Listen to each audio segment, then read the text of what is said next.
Hello, I'm Gertie Spencer. I'm a board member of the Heritage Museum of Montgomery County, and today we're going to visit with Floyd Baker, and he's going to tell us about his family and his family business. Floyd, were you born in Montgomery County? No, I was born in Harris County, Humboldt, Texas. And when did you come? When did you and your family move to? We came here in the latter part of 1934.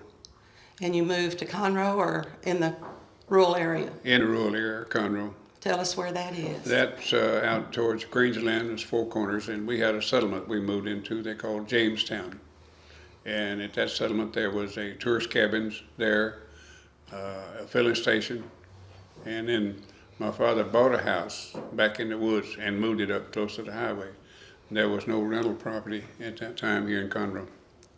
And you told me he moved it because you couldn't get any electricity. Right. So you had to move your house to the electricity source. Right. Okay. Well, that area was right in the middle of the oil fields, so you probably saw them drilling and that growth out there. Yeah, we saw all of the pipe hauling trucks and things come by, and of course it was a dirt road, it's sandy, and then every time some come by, well, everybody had to get out of the way and fan for sand to breathe. How old were you then? I was 5.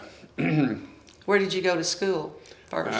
Here in Conroe, and I started out in the kindergarten over there where the old swimming pool used to be. And the kiddie coop. Kiddie coop, that was it.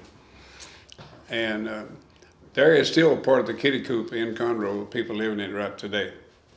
Well, you can tell us about a lot of things that used to be where and then where y'all moved it. His family moved houses, and there were, I think, 4 or 5 generations. Four generations. 4 generations that moved a lot of places in our county and out of our county also.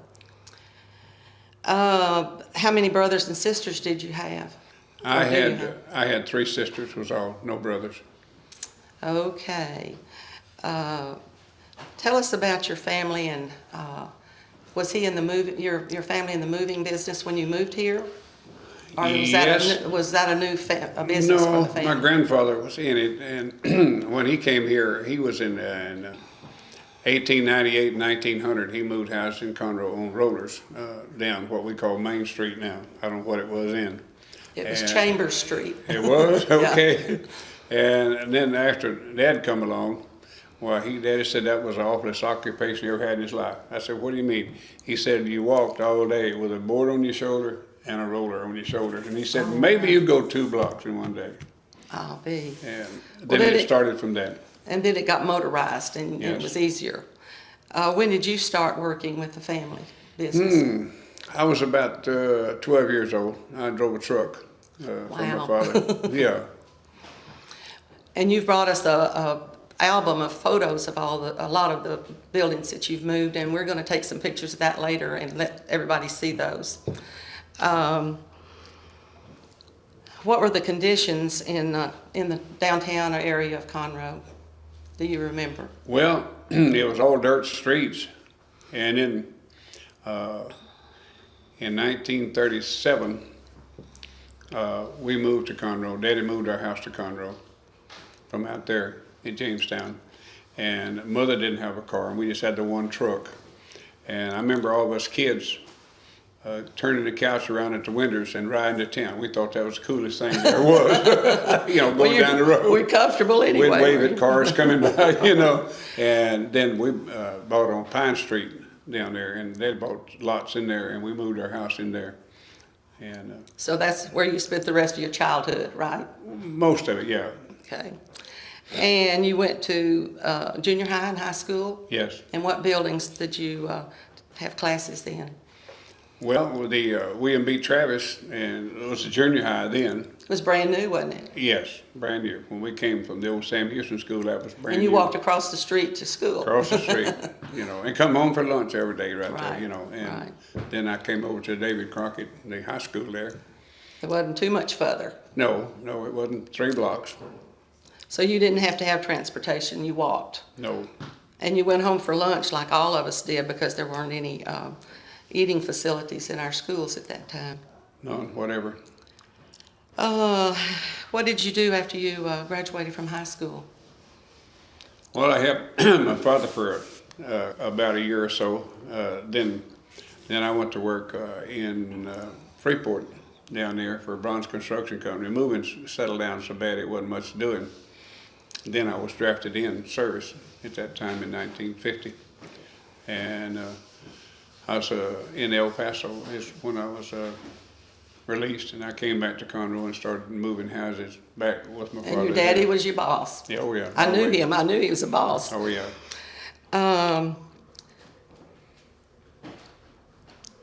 And your business, I think you retired how many years ago? And sold your business? Gertie, you gonna pin me down there. About 4 or 5, something like that. 4 or 5 years ago. So you're 82 now, and you worked a long time. Yes. In that business. Good work. Good. Can you remember about the medical facilities when you came, when you were young? Did we have a hospital then? I think you moved here before we had a hospital. Well, we had one when we first come to town, and they call it Mary Swain. That's where I was born.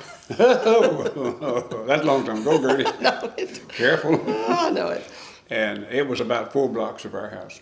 Okie dokie. Yeah. And you had a doctor. Can you remember who was your doctor? Dr. Ingram. And he'd make house calls if y'all got real sick, yes. right? Well, that's a thing of the past.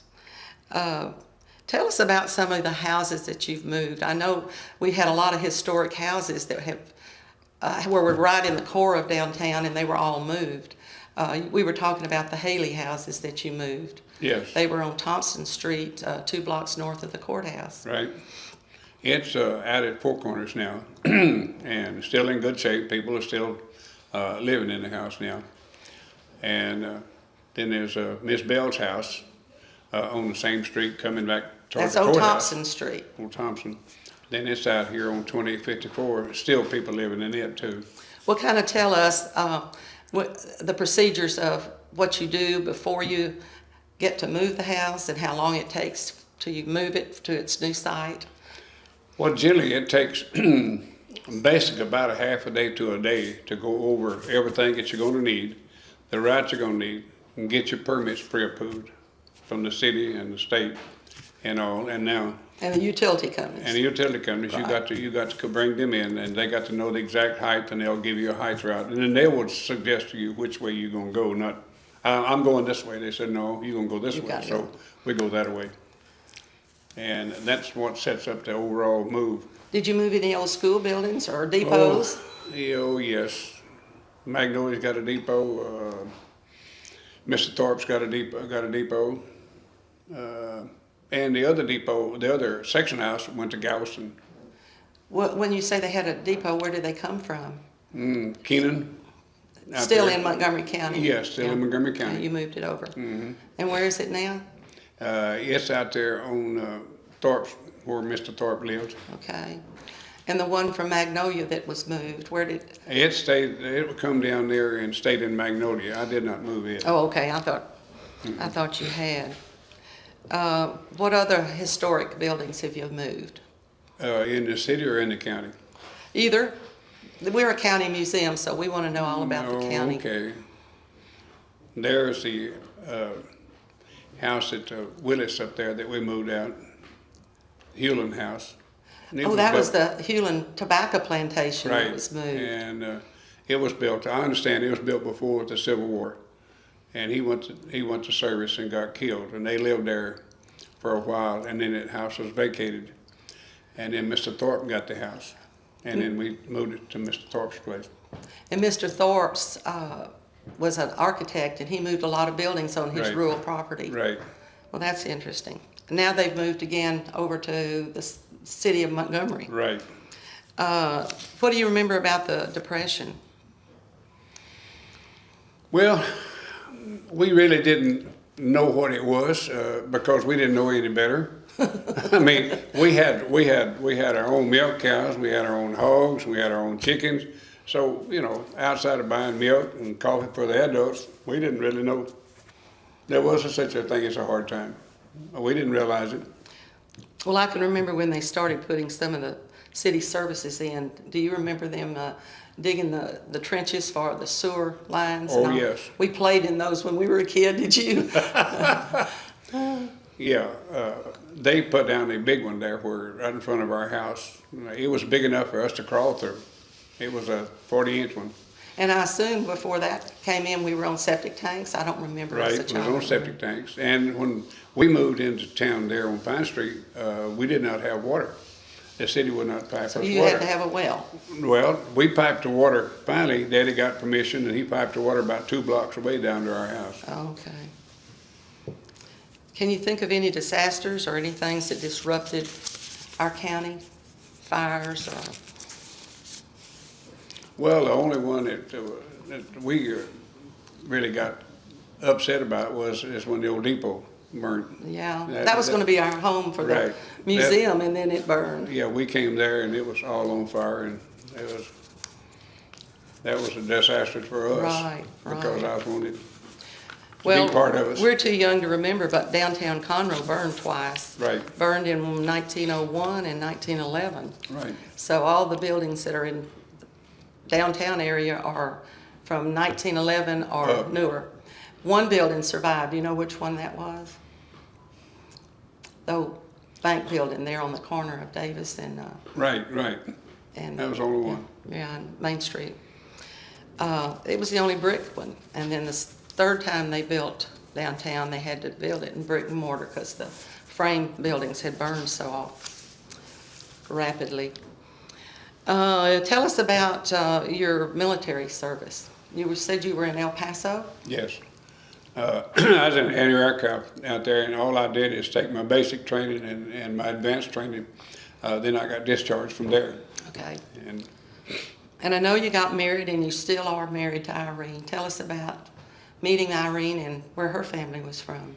well, her family originally was all from here, and Was her maiden name King? King, and before she came back here, they moved to California for a short period of time, and then when the war broke out, somehow they sunk a ship or something out there off to Florida, and so her daddy, they called him Scotty, he gathered up everybody and come back to Conroe. Okay. And that's where I met her shortly after. And when did y'all get married? Oh, 1950.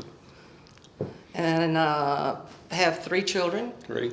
1 boy and 2 girls. 2 girls. Tell us where they are now. Bubba's in Alaska, and the 2 girls, one lives behind me and one lives out toward Montgomery, out on the lake out there. Well, it's neat you have 2 of them close by. Isn't it? Yes.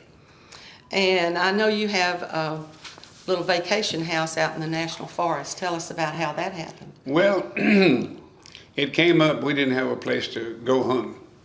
And I did not have time enough to take off and go hunting. 2 or 3 weekends, 3 or 4 days or something other out of state. So we found that became available to buy. And so we bought 2 acres in there. And then eventually we had to move a house down here close to a spring down there. And the gentleman told me I had to haul that house off and do away with it. And it was a little cabin. So I hauled it to our yard, and it sat there for about 3 weeks or a month, and everybody was aggravating my father about that little house sitting out there. They wanted to buy it, and he said, if you don't haul it off, I'm going to sell it. So we moved it in up there in the National Forest, and we call it our hideout. And we go up on weekends sometimes, stay all weekend up there. Well, It's I've nice. enjoyed a couple of times up there. Well, thank you. Floyd and I kind of want to make a map of some of the houses that he's moved, so maybe people could have a driving tour and give a little history of those. So that might be in the future, so we are looking forward to do more history for the county.